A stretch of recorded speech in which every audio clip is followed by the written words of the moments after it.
got some chocolate here. Let me put this up here for a second. This is just a piece of parchment paper here. Then I've got some white, this is just coating chocolate, the little discs. So I'm just going to take some of this, and I'm going to spread it out. Looks like it could be melted a little bit longer, but we will go with it. It's probably because it's been sitting here a few minutes now. So if I just go like that, it'll just kind of even it out. See if I can get some of those air bubbles out of it. Okay, and then what I'll do is I'll take this, the one that's nicer, the one that doesn't have the smudges on it, and I'll cut this out.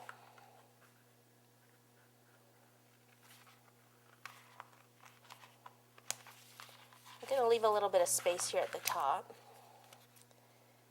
just so when I try to get this off. So you would have this done if you don't have the capabilities of a edible, ink food printer, then you would need to go and have it done either at your local cake shop.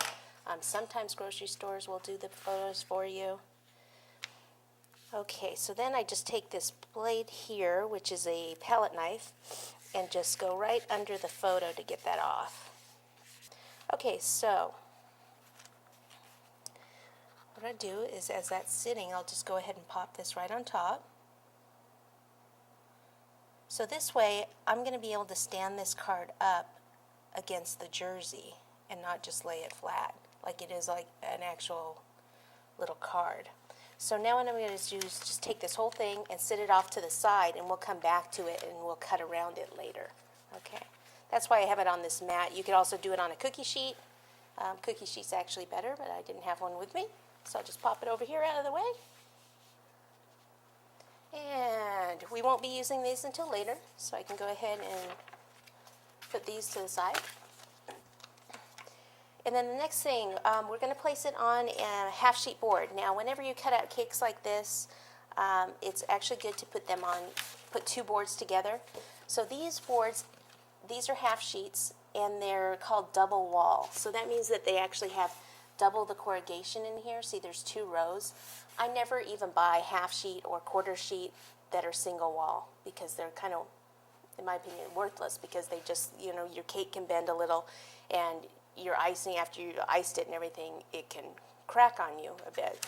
So I actually take two of the double walls, place it together with just a little bit of tape, and then you can cover this with either FDA approved foils, or I'm actually going to use a black florist foil, which is not FDA approved, but I'm going to be keeping my cake and this cake on separate boards so they won't be touching the foil, so I'm okay there. You can also use a contact paper if you'd like. Okay, so I'm just going to go ahead and cover this, and then I'll show you how to carve the cake, and we'll get going on that. One other thing about this florist foil, there are different kinds out there. This one is double lined, so it actually has a plastic liner inside here, and that makes it stronger. There's some that are just the thin foil. I usually don't buy those because they tear on you really easily, and it's quite frustrating. So I always kind of get the ones that have the extra plastic. And then the other nice thing is I could use this either green or as the black. But since our colors are black, pink, and white, then I'm going to do black, right? Okay, so we'll be back in a minute after I cover this.